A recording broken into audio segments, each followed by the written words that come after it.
everyone, this is Diego from the Art Trike. In today's video, we'll be looking at what I like to do when I get a new set of materials. I'm going to work on a quick media study sheet, and you can find this handout on the website right under the video section. Or you can just write these little sections down on your sketchbook. We can split up this media study sheet into three main sections. The first one is a color palette. When we do our color palette, all we're doing is applying small squares or circles of our material onto the paper or surface that we plan on using them on. This will let us know what it looks like once it's completely dry. Always label according to the company or the brand's name. In case you need to order more, if they sell them individually, all you have to do is look for that name. Now these two yellows kind of look the same, but once they're applied on paper and once they're dry, they're completely different. So it's very important to label everything. Let's move over to the next section and let's look at the mark making. Whenever you get a new material, you have to know what kind of marks it's going to leave behind. Here on this marker, I have a thin side and a broad side. So the first thing I like to do is to draw a line next to each other on either end to see the difference.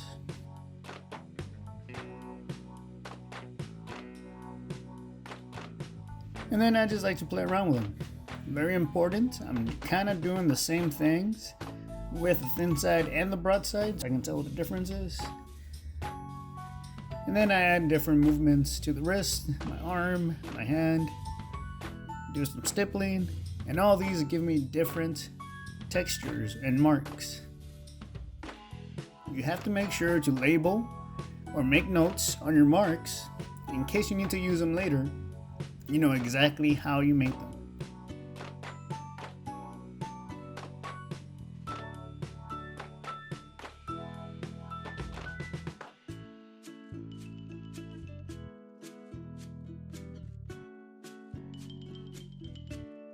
And here I'm just twisting the marker to see if I can go from a thick to a thin to a thick line.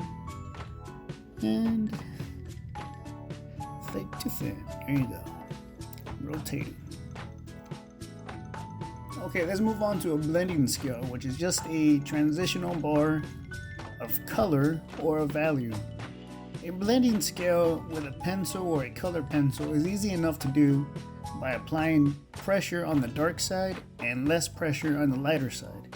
If I don't like it the first time around, I can just go over it again like I'm doing here.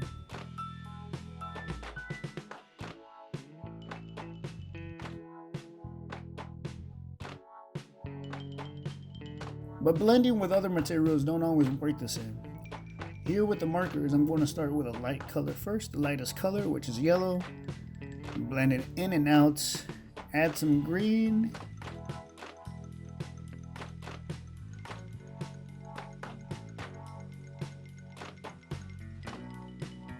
And then some blue.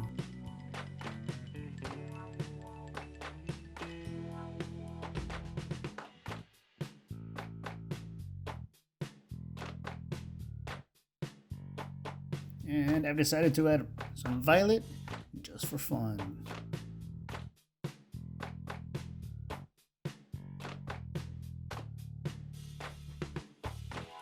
As always, you want to label the colors that you used.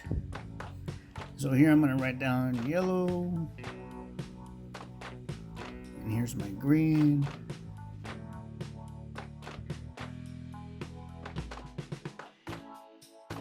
blue, and violet.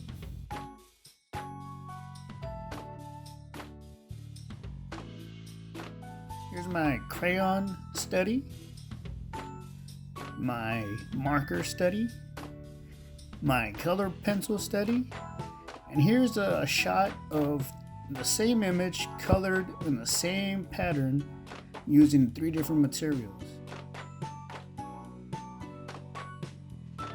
Thank you for watching. If you liked what you saw, check us out at arttrike830.com or find us on Facebook and Instagram by searching at Art Trike 830.